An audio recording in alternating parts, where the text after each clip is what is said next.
6 minutes, il n'a fallu que 6 minutes pour briser 3 ans d'alliance sacrée entre la France et l'Ukraine. Dans la salle de conférence climatisée du Conseil européen à Bruxelles, l'atmosphère était lourde de cette tension particulière qui précède les grands séismes diplomatiques. Volodymyr Zelensky venait de terminer sa présentation PowerPoint détaillée. Chaque besoin financier pour la reconstruction de l'Ukraine. 6 minutes, il n'a fallu que 6 minutes pour briser 3 ans d'alliance sacrée entre la France et l'Ukraine. Dans la salle de conférence climatisée du Conseil européen à Bruxelles, l'atmosphère était lourde de cette tension particulière qui précède les grands séismes diplomatiques. Volodymyr Zelensky venait de terminer sa présentation PowerPoint détaillée. Chaque besoin financier pour la reconstruction de l'Ukraine y était listé méticuleusement. Et le chiffre final était vertigineux, 50 milliards d'euros supplémentaires de la France sur les 2 prochaines années. Zelensky regardait Sébastien Lecornu droit dans les yeux avec cette expression de certitude absolue qui avait fait de sa réputation depuis le début de la guerre. Il était convaincu, absolument convaincu que le Premier ministre français allait dire oui, comme tous les dirigeants européens avant lui. Face à l'émotion ukrainienne, face au chantage moral de la résistance héroïque contre Poutine, personne n'avait jamais osé refuser. Et autour de la table, tout le monde le savait. Le chancelier allemand, le Premier ministre italien, le président du Conseil européen, tous observaient cette négociation cruciale avec un mélange de curiosité et d'appréhension. Parce que la réponse de la France à cet instant précis allait déterminer l'avenir du soutien européen à l'Ukraine. Mais Zelensky aurait dû voir les signes. Quelque chose dans l'attitude de Lecornu avait changé, une froideur inhabituelle, une distance nouvelle, rien à voir avec la solidarité chaleureuse des premiers mois de guerre. Sauf que le président ukrainien refusait de le voir. Il refusait d'admettre une réalité pourtant évidente, la patience française avait des limites, et ces limites venaient d'être atteintes. Ce qui allait se passer ensuite, personne ne l'avait anticipé. Ça allait choquer toute l'Europe, diviser l'opinion publique mondiale. Et surtout marquer la fin d'une époque, cette époque bénie où l'Ukraine pouvait demander n'importe quoi à ses alliés occidentaux sans jamais essuyer de refus. Mais pour comprendre l'ampleur du séisme qui allait secouer les relations franco-ukrainiennes ce jour-là, il faut remonter 3 ans en arrière, dans les bureaux feutrés de Bercy. Les conseillers économiques de Lecornu préparaient un rapport confidentiel, un document de 317 pages qui allait tout changer. Son titre « Coût réel de l'aide française à l'Ukraine, analyse exhaustive 2022 ». Et ses conclusions étaient accablantes. Depuis le début du conflit, la France avait déjà versé 23,7 milliards d'euros à l'Ukraine, sous diverses formes. Aide militaire directe, 8,2 milliards. Soutien humanitaire, 4,1 milliards. Participation aux fonds européens de reconstruction, 5,1 milliards. Et ça, c'est sans compter les coûts indirects liés aux sanctions contre la Russie qui avaient coûté 15 milliards supplémentaires à l'économie française. 15 milliards.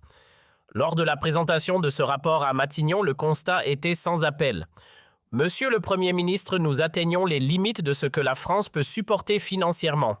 Nos propres citoyens commencent à payer le prix de cette générosité massive. Et les chiffres le prouvaient, les hôpitaux français manquaient de 2,3 milliards d'euros de financement.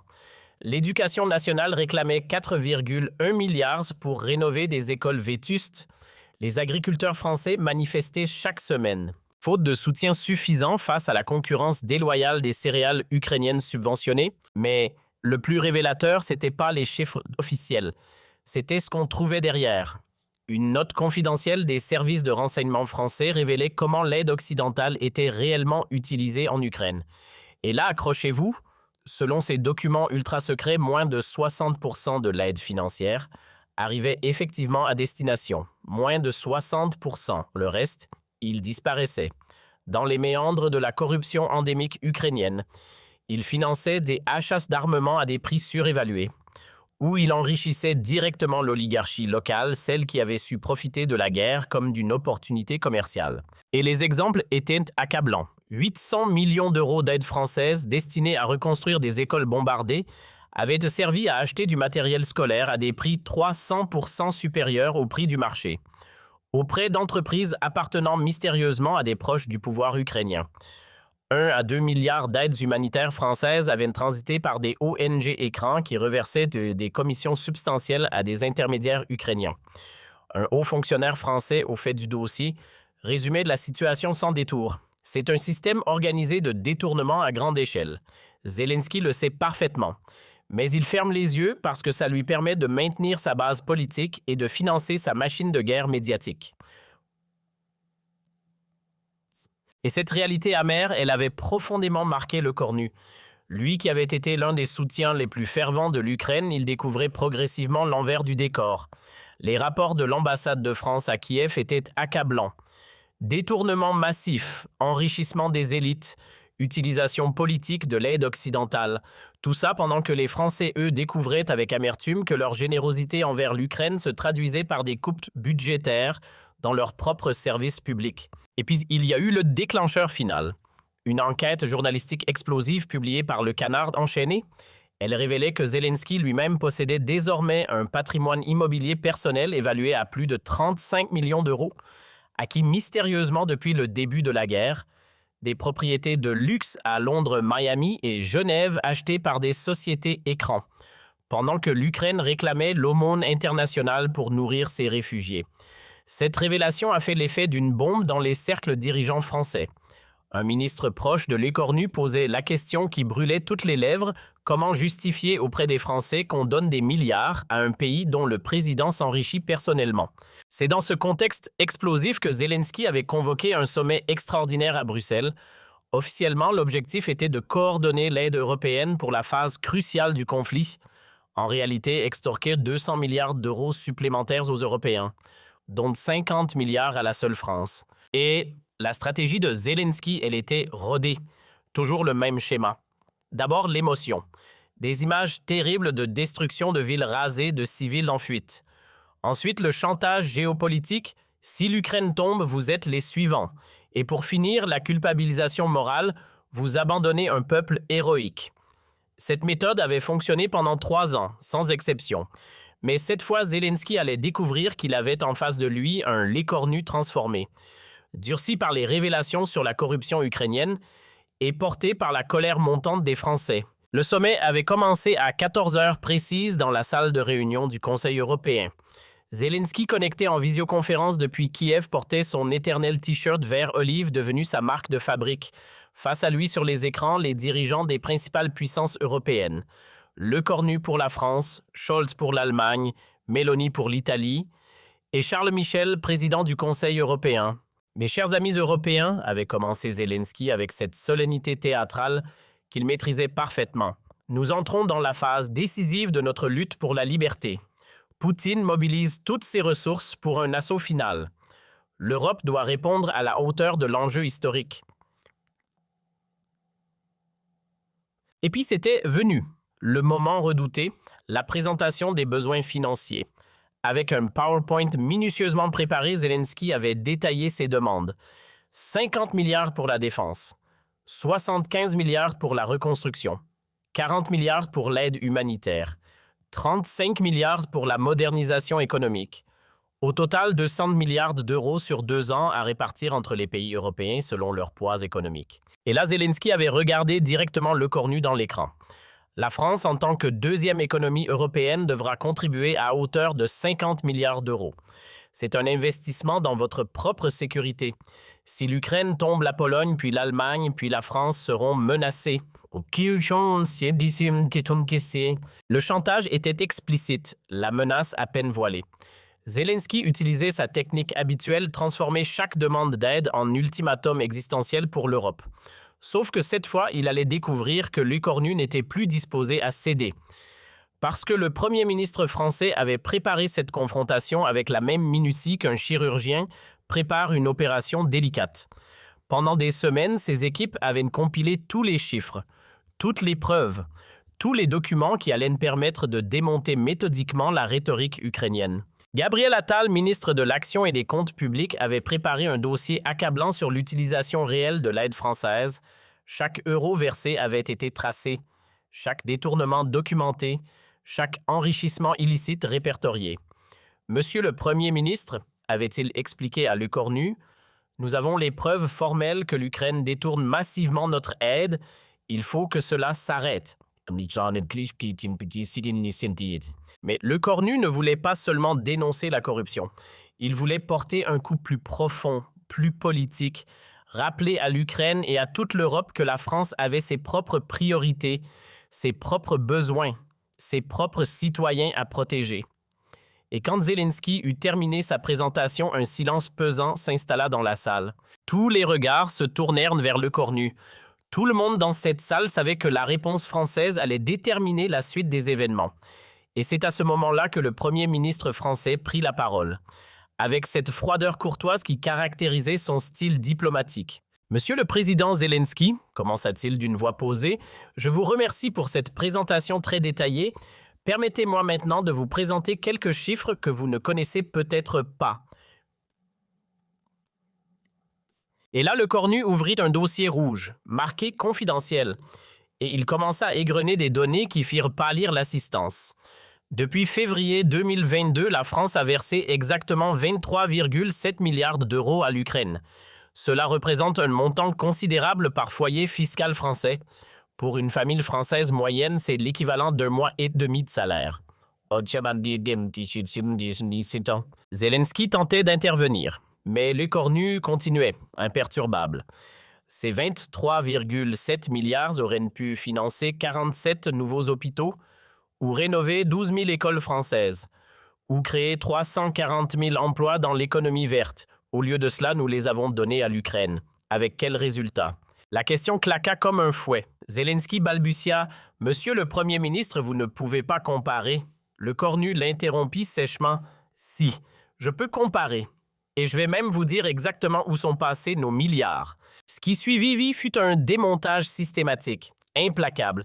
Lecornu sortit document après document, preuve après preuve. 800 millions d'aides françaises pour les écoles détournées vers des achats de matériel à prix surévalué. 1 à 2 milliards d'aides humanitaires transitant par des ONG fictives. 600 millions pour la reconstruction utilisée pour acheter des terrains à des prix dérisoires auprès d'oligarques ukrainiens. Chaque révélation était un coup de masse. Zelensky tentait de justifier, d'expliquer, de minimiser, mais Lecornu avait des preuves irréfutables. Documents bancaires, factures truquées, témoignages d'ONG sur le terrain, rapports de l'ambassade française, tout y est. Et puis Lecornu continua avec un calme glacial. « Et maintenant, vous venez nous demander 50 milliards supplémentaires. Savez-vous, Monsieur le Président, ce que cela représente pour un pays comme la France ?» Sans attendre la réponse, il poursuivit. 50 milliards, c'est le budget annuel de l'éducation nationale. C'est 2 fois le budget de la défense. C'est environ 1 000 € par Français enfant compris.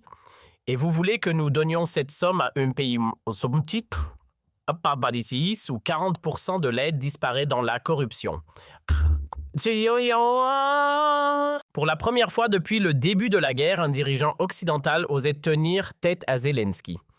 Pas avec de l'émotion, pas avec de la rhétorique, avec des faits précis, des chiffres vérifiables. Et Lecornu n'en avait pas terminé. Il sortit un autre document de son dossier. Parlons maintenant de votre patrimoine personnel, Monsieur le Président. La salle se figea. Nos services ont identifié vos acquisitions immobilières récentes. Une villa de 12 millions d'euros à Londres, un penthouse de 8 millions à Miami, un chalet de 15 millions à Gstaad. Au total, 35 millions d'euros d'acquisition depuis le début de la guerre. Et puis cette question comme un coup de poignard, comment expliquez-vous cela à vos compatriotes qui dorment dans le métro de Kiev? La révélation fit l'effet d'une bombe. Zelensky blêmit. Autour de lui, ses conseillers s'agitaient dans tous les sens. Ces informations sont fausses, protesta-t-il faiblement. Il s'agit d'une campagne de désinformation russe. Non, Monsieur le Président, répliqua Lecornu, avec un sourire froid. Ces informations proviennent des registres fonciers britanniques, américains et suisses, des documents publics que tout le monde peut consulter. Voulez-vous que je vous donne les références cadastrales? Le silence qui suivit était assourdissant. Les autres dirigeants européens se regardaient abasourdis. Personne ne s'attendait à ce que Lecornu aille aussi loin. Personne n'imaginait qu'il révélerait des informations aussi compromettantes. Zelensky lui tentait de reprendre contenance. Il revint à sa ligne de défense habituelle. « Monsieur le Premier ministre, vous ne comprenez pas la situation. L'Ukraine se bat pour toute l'Europe. Nos soldats meurent pour votre liberté. » Lecornu l'interrompit brutalement. « Arrêtons avec cette rhétorique larmoyante. Vos soldats se battent d'abord pour l'Ukraine, pas pour la France, et ils ne le font certainement pas pour enrichir votre oligarchie. Et puis vint la phrase, celle qui fit le tour du monde. Monsieur Zelensky, la France n'est pas un distributeur automatique de billets. Nos citoyens ne sont pas des vaches à lait pour financer votre train de vie et celui de vos amis oligarques.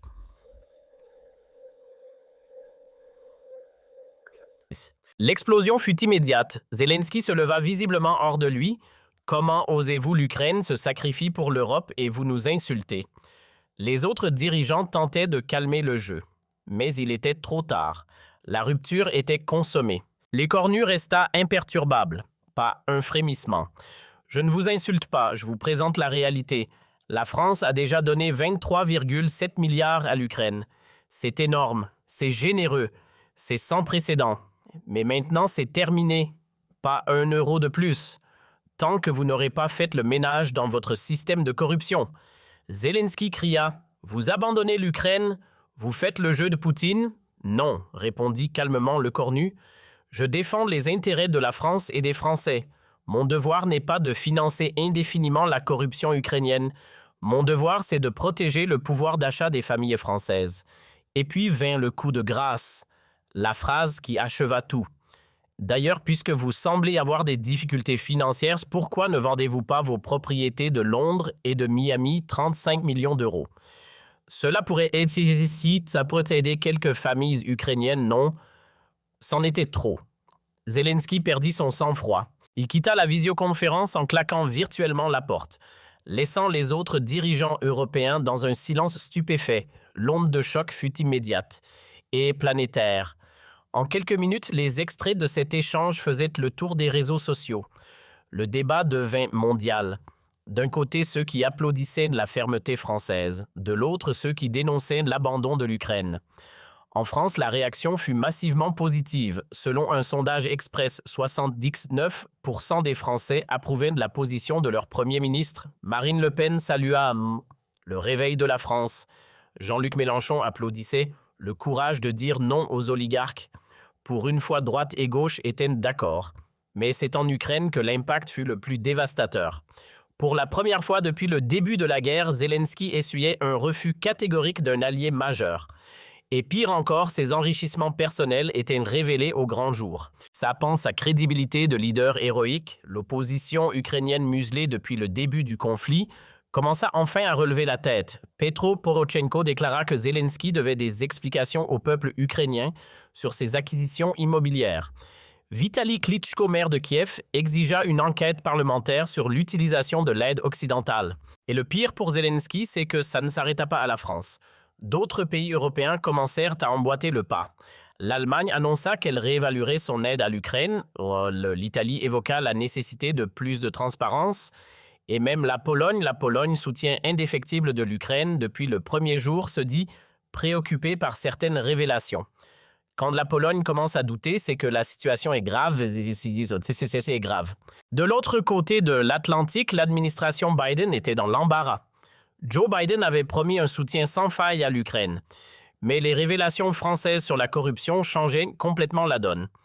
Le Congrès américain, déjà réticent à voter de nouvelles aides, menaçait désormais de bloquer tout financement supplémentaire sans garantie drastique contre la corruption. Et en Russie, la réaction fut prévisible. Poutine se délecta publiquement de ce qu'il appelait la crise de l'hypocrisie occidentale.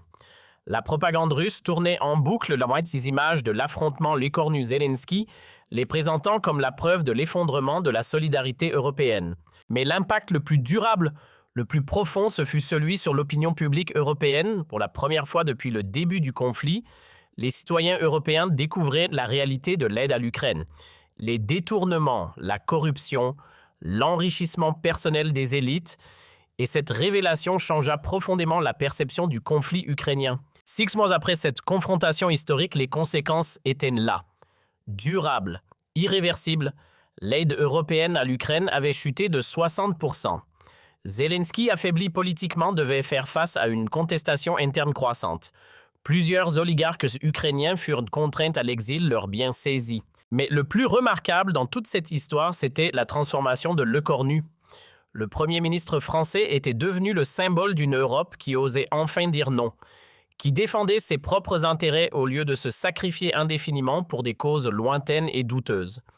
Lors de sa visite à Berlin 3 mois plus tard, Le Cornu fut accueilli triomphalement par la population allemande.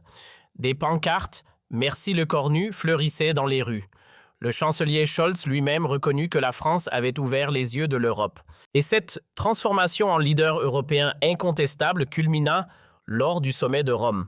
Pour la première fois, c'est vers lui que se tournaient tous les regards quand il fallait prendre des décisions difficiles. Son autorité morale forgée dans l'épreuve ukrainienne faisait de lui la voix de la raison européenne. Quant à Zelensky, il tentait encore de minimiser l'impact de cette confrontation. Mais le mal était fait, l'image du président héroïque avait volé en éclats, remplacée par celle d'un dirigeant corrompu profitant de la guerre pour s'enrichir. Ses sondages de popularité, même en Ukraine, chutèrent drastiquement. Un an après cette confrontation lors de l'Assemblée générale de l'ONU, Zelensky et Les Cornu se retrouvèrent dans la même salle. Mais cette fois, c'est le président ukrainien qui évita soigneusement le Premier ministre français. Les journalistes présents notèrent un détail révélateur: Zelensky semblait diminuer. Face à un Le Cornu désormais respecté comme l'une des voix les plus influentes de la diplomatie mondiale. L'histoire retiendra que ces 6 minutes à Bruxelles ont marqué un tournant, pas seulement dans l'aide occidentale à l'Ukraine, mais dans l'émergence d'une Europe plus mature, plus exigeante, plus soucieuse de ses propres intérêts. Le Cornu avait prouvé quelque chose de fondamental: qu'il était possible de soutenir une cause juste, tout en refusant d'être instrumentalisé. D'aider sans se faire exploiter, comme l'écrivit The Economist dans un éditorial remarqué en 6 minutes, le Premier ministre français avait accompli ce que 3 années de guerre n'avaient pas réussi à faire rappeler à l'Europe, qu'elle avait le droit de défendre ses propres intérêts, même face à la plus noble des causes. Cette phrase résumait parfaitement ce moment historique. Ce moment où l'Europe avait retrouvé sa fierté et sa dignité face aux manipulations et au chantage même venus d'un allié. Mais ce que personne ne savait, c'est que derrière cette confrontation spectaculaire se cachait une préparation de plusieurs mois. Une histoire secrète que très peu de personnes connaissaient vraiment. Et tout avait commencé 6 mois plus tôt, dans le bureau feutré du directeur général du Trésor français. Ce soir-là, tandis que Paris s'illuminait sous la pluie, ses équipes épluchaient un dossier confidentiel. Un dossier qui allait changer à jamais la perception française de l'aide à l'Ukraine. Ce document sobrement intitulé « Audit complet de l'utilisation de l'aide française à l'Ukraine », rapport ultra confidentiel, faisait 508 pages. 508 pages. Pendant 8 mois, une équipe de 15 inspecteurs des finances, d'auditeurs de la Cour des comptes et d'experts comptables internationaux avait traqué chaque euro d'aide française versé à l'Ukraine depuis février 2022. Et le résultat était édifiant. Un système de détournement organisé à grande échelle, orchestré par l'oligarchie ukrainienne, avec la complicité passive, voire active du pouvoir de Kiev. L'inspectrice générale des finances en charge de l'audit résumait la situation en une phrase: « Ce que nous avons découvert dépasse tout ce qu'on pouvait imaginer. Ce n'est pas de la corruption classique, c'est de l'escroquerie industrielle. » Et les exemples détaillés dans le rapport étaient saisissants. L'aide française pour la reconstruction des hôpitaux ukrainiens, 2-3 milliards d'euros officiellement versés, mais seulement 420 millions effectivement arrivés à destination. Le reste évaporé. Dans des marchés publics truqués, des surfacturations délirantes, des commissions occultes. Un cas en particulier était révoltant: la reconstruction de l'hôpital pédiatrique d'Okhmatdyt à Kiev. Cet hôpital était devenu un symbole mondial de la barbarie russe après son bombardement. La France avait versé 436 millions d'euros pour sa reconstruction complète. Mais l'enquête révélait que les travaux, réalisés par une entreprise appartenant à un proche de Zelensky, n'avaient coûté en réalité que 114 millions. Les 322 millions restants mystérieusement disparus, dans les méandres de sociétés offshore basées aux îles Vierges britanniques. Et ce n'était pas fini. Ce qui suivait dans le rapport était encore plus choquant. L'aide humanitaire française destinée aux réfugiés ukrainiens, 1,8 milliard d'euros, des médicaments, de la nourriture, des équipements de première nécessité. Sauf que l'audit révélait que 40% de cette aide n'avait jamais quitté les entrepôts de Kiev. 40% revendus sur le marché noir international par des réseaux mafieux ukrainiens. Des médicaments pédiatriques français financés par les contribuables se retrouvaient en vente libre dans des pharmacies privées de Lagos, Bogota ou Bangkok. Vous imaginez le tableau, mais le plus révélateur, c'était l'aide militaire française. les fameux canons César, le fleuron de l'industrie de défense française, vendus à prix coûtant à l'Ukraine 180 millions d'euros pour 48 exemplaires. Sauf que l'enquête révélait qu'en réalité, l'Ukraine n'en avait reçu que 31. Les 17 autres revendus par des intermédiaires ukrainiens à des pays tiers, notamment à l'Arabie saoudite, au prix fort 180 millions d'euros, un bénéfice net de 100 millions. Ponctionné directement sur l'aide française, ces révélations avaient profondément choqué les hauts responsables du Trésor, pourtant habitués aux arcanes de la finance internationale. La question qui revenait sans cesse, comment expliquer aux Français qu'on ampute leurs services publics pour enrichir des oligarques ukrainiens? Parce que parallèlement à ces détournements massifs, la France découvrait douloureusement le coût réel de sa générosité. Les 23,7 milliards versés à Kiev représentaient exactement le déficit budgétaire français de 2025. Exactement. Cette réalité arithmétique brutale commençait à faire son chemin dans l'opinion publique. Les hôpitaux français manquaient cruellement de moyens, 3,2 milliards nécessaires pour maintenir la qualité des soins selon la Fédération hospitalière de France. L'Éducation nationale réclamait 4,8 milliards pour rénover les 40 000 écoles vétustes du territoire. Les agriculteurs français manifestaient chaque semaine contre la concurrence déloyale des céréales ukrainiennes, subventionnées indirectement par l'aide européenne.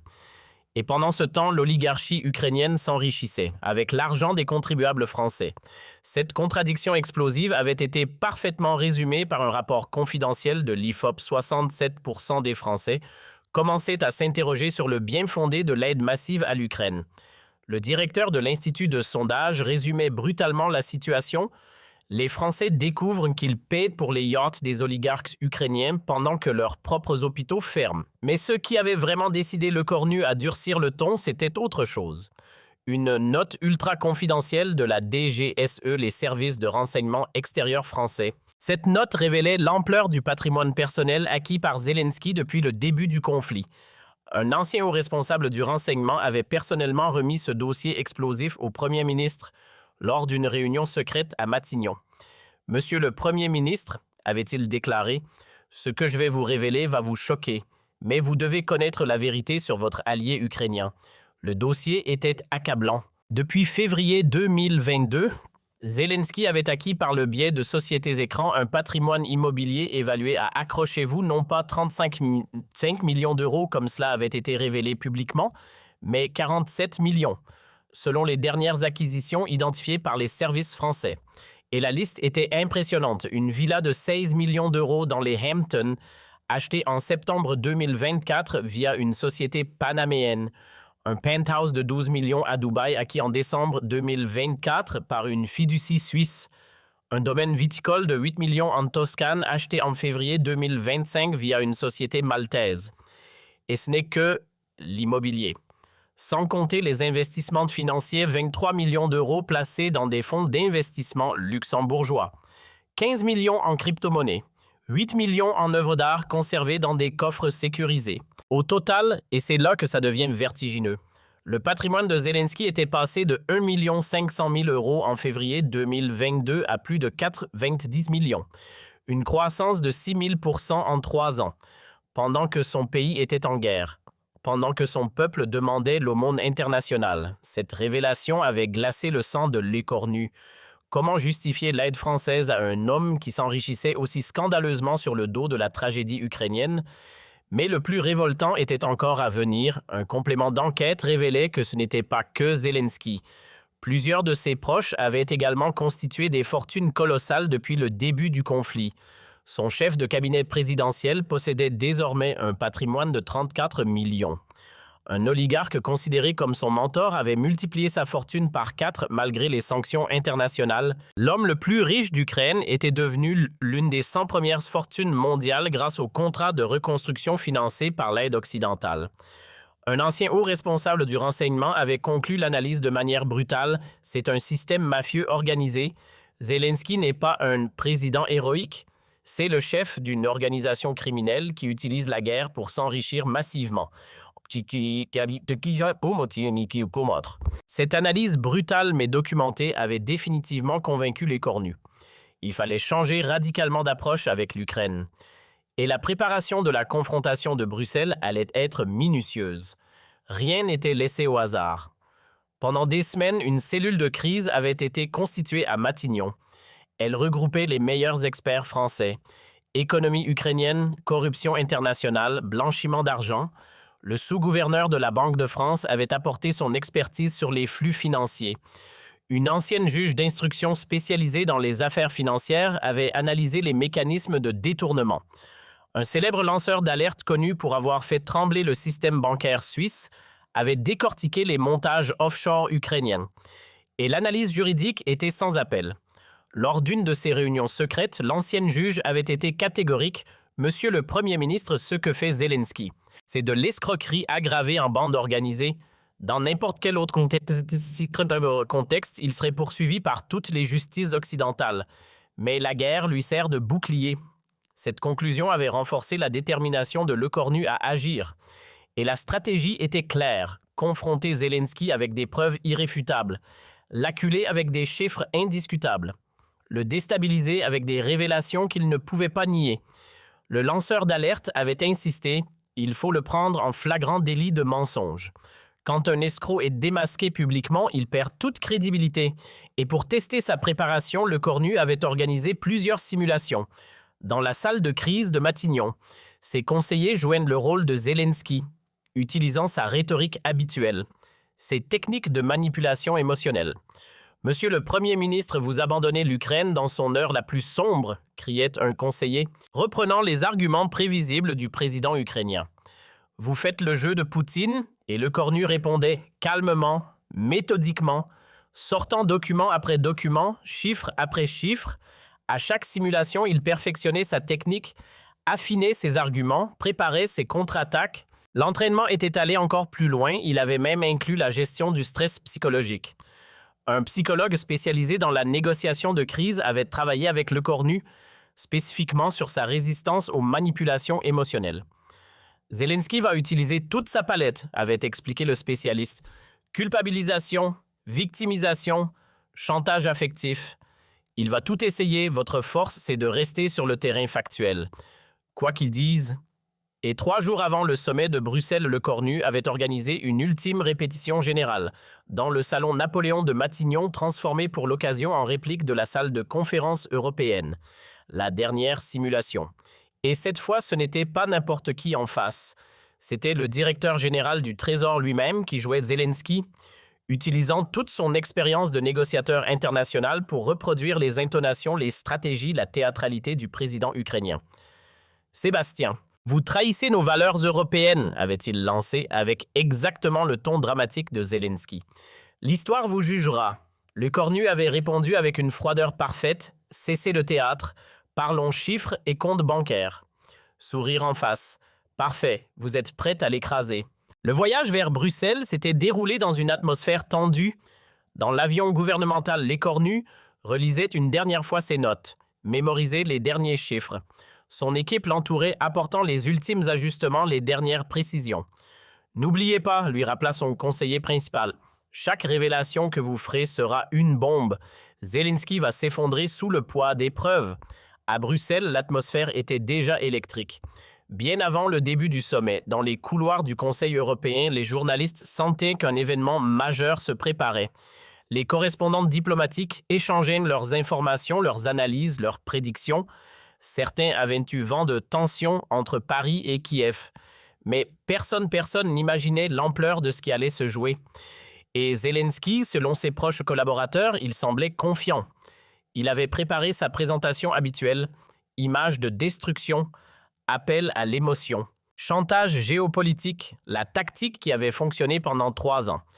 Il ne se doutait pas une seconde qu'il allait tomber dans un piège soigneusement tendu. Dans sa suite d'hôtel à Bruxelles, Lecornu avait passé la soirée précédant le sommet à réviser une dernière fois son dossier d'accusation. 56 pages de preuves. Des centaines de documents bancaires, des témoignages de ONG, des rapports d'audit. Demain, avait-il confié à ses plus proches conseillers, je vais détruire le mythe. Le matin du sommet à 7h30. Lecornu avait reçu un appel du président de la République depuis l'Élysée. Sébastien, vous êtes sûr de votre stratégie? Ce que vous allez faire va bouleverser l'Europe. La réponse fut immédiate. Je n'ai jamais été aussi sûr de quelque chose. Il est temps de dire la vérité aux Français et aux Européens. Arrivé au Conseil européen, Lecornu avait immédiatement senti l'effervescence. Les délégations s'observaient. Les journalistes mitraillaient. Les diplomates chuchotaient. Dans la salle de réunion, l'atmosphère était comparable à celle d'un tribunal avant un procès majeur. Tout le monde savait qu'il allait se passer quelque chose d'historique. Mais personne n'imaginait l'ampleur du séisme. Et quand Zelensky avait pris la parole en visioconférence depuis Kiev, Lecornu l'avait observé. Avec l'attention d'un prédateur étudiant sa proie. Chaque argument du président ukrainien, chaque manipulation émotionnelle, chaque tentative de chantage, tout était attendu, prévu, préparé. Il suit exactement le script que nous avions imaginé, avait pensé Lecornu. Il va droit dans le mur. Et effectivement, quand Zelensky avait annoncé ses besoins financiers 200 milliards d'euros, dont 50 pour la France, il venait sans le savoir de déclencher sa propre chute.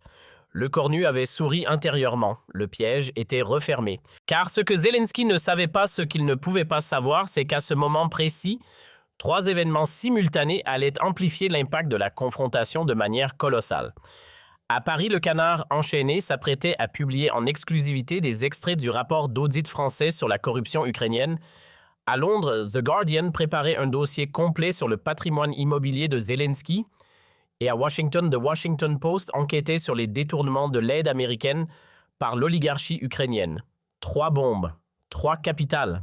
Au même moment, et cette coordination médiatique n'était pas un hasard, les services de communication de Matignon avaient discrètement alimenté ces rédactions avec des éléments du dossier français. L'objectif était clair, créer une déferlante médiatique internationale qui rendrait impossible tout retour en arrière. Quand Lecornu avait lancé son offensive contre Zelensky, ces 3 bombes journalistiques étaient déjà prêtes à exploser, simultanément. L'effet de saturation médiatique avait été calculé pour maximiser l'impact et minimiser toute possibilité de contre-attaque ukrainienne. Et effectivement, dans les heures qui suivirent de la confrontation de Bruxelles, les révélations se succédèrent à un rythme infernal. Le Canard enchaîné révélait les détails de l'audit français 9,7 milliards d'euros d'aide française détournée. The Guardian publiait des photos satellites des propriétés de Zelensky aux États-Unis et aux Émirats. The Washington Post révélait que 40% de l'aide militaire américaine n'arrivait jamais sur le front ukrainien.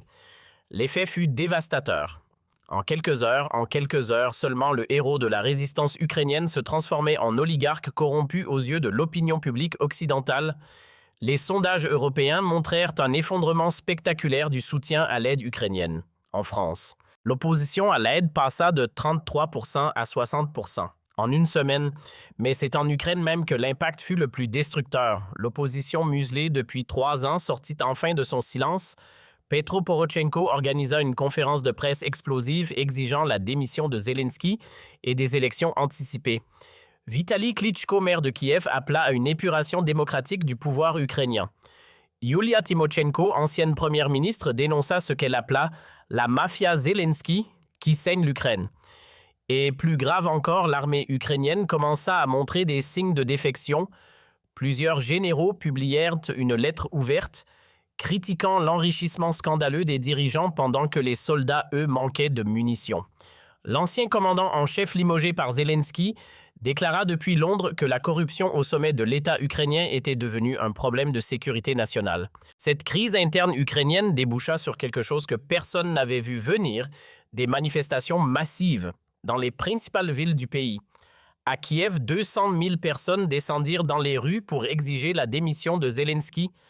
À Kharkiv, Dnipro, Odessa, des milliers d'Ukrainiennes brandissaient des pancartes « Zelensky voleur » et « Rendez notre argent ». C'était la plus grave crise politique qu'avait connue l'Ukraine depuis le début de l'invasion russe, en pleine guerre. Face à cette tempête, Zelensky tentait désespérément de sauver sa position. Il organisa une série d'interviews pour rétablir la vérité. Mais ses explications fumeuses sur son patrimoine immobilier ne convainquirent personne. Il accusa la France de faire le jeu de Poutine, mais cette accusation sonnait creux. Face aux preuves accablantes de corruption, personne ne le croyait plus. Et pire encore, d'autres dirigeants occidentaux commencèrent à prendre leur distance. Joe Biden. pourtant soutien inconditionnel de l'Ukraine, déclara qu'il était préoccupé par certaines révélations et réclama une enquête approfondie. Même le président français apporta son soutien total à l'UQORNU, déclarant que la France avait le devoir de protéger l'argent des contribuables. Et puis vint l'humiliation suprême. Pour la première fois depuis le début de la guerre, le président ukrainien ne fut pas invité au sommet des grandes puissances. Un diplomate américain confia sous couvert d'anonymat « Zelensky n'est plus crédible ». Sa corruption l'a disqualifié aux yeux de ses alliés. Cette mise à l'écart international eut des conséquences dramatiques. L'aide occidentale à l'Ukraine chuta de 75% en 6 mois. Les États-Unis suspendirent leur livraison d'armes en attendant des garanties contre la corruption. L'Union européenne gela ses fonds de reconstruction. Et même la Pologne voisine et alliée traditionnelle, réduisit drastiquement son soutien. Cette crise de l'aide occidentale fragilisa considérablement la position militaire ukrainienne. Sur le terrain, la situation devenait catastrophique. Les soldats ukrainiens commencèrent à manquer de munitions, de carburant, d'équipements médicaux. Plusieurs généraux accusèrent publiquement Zelensky d'avoir sacrifié la défense du pays pour son enrichissement personnel. L'armée qui tenait depuis 3 ans commençait à craquer, non pas à cause de l'ennemi russe, mais à cause de la corruption de ses propres dirigeants. Et dans ce contexte désastreux pour l'Ukraine, l'UQORNU apparaissait comme le grand vainqueur de cette confrontation. Sa popularité en France atteignit des sommets 72% d'opinion favorable selon Ipsos. Du jamais vu pour un Premier ministre. En Europe, il était désormais perçu comme le dirigeant qui avait osé dire non aux dérives ukrainiennes. Cette stature internationale nouvelle se confirma lors de sa tournée européenne en juillet. L'UQORNU défend nos intérêts, écrivaient les journaux italiens. Et cette reconnaissance populaire se traduisit par une influence diplomatique considérable. Lors du sommet européen de Budapest en septembre 2026, c'est vers l'UQORNU que se tournèrent tous les dirigeants européens pour définir la nouvelle politique de l'Union envers l'Ukraine. L'Ukraine post-Zelensky. Car entre-temps, le président ukrainien avait été contraint à la démission, sous la pression populaire, et l'abandon de ses soutiens occidentaux. Son successeur, le président du Parlement ukrainien, dut accepter des conditions draconiennes pour rétablir l'aide occidentale. Audit permanent des fonds européens par des organismes indépendants. Limitation stricte des salaires des dirigeants ukrainiens. Transparence totale sur le patrimoine des responsables politiques. Un an après la confrontation de Bruxelles, l'Ukraine avait changé de visage. Zelensky était en exil à Miami, dans une de ses villas achetées avec l'argent de l'aide occidentale. Plusieurs de ses proches collaborateurs étaient poursuivis pour corruption par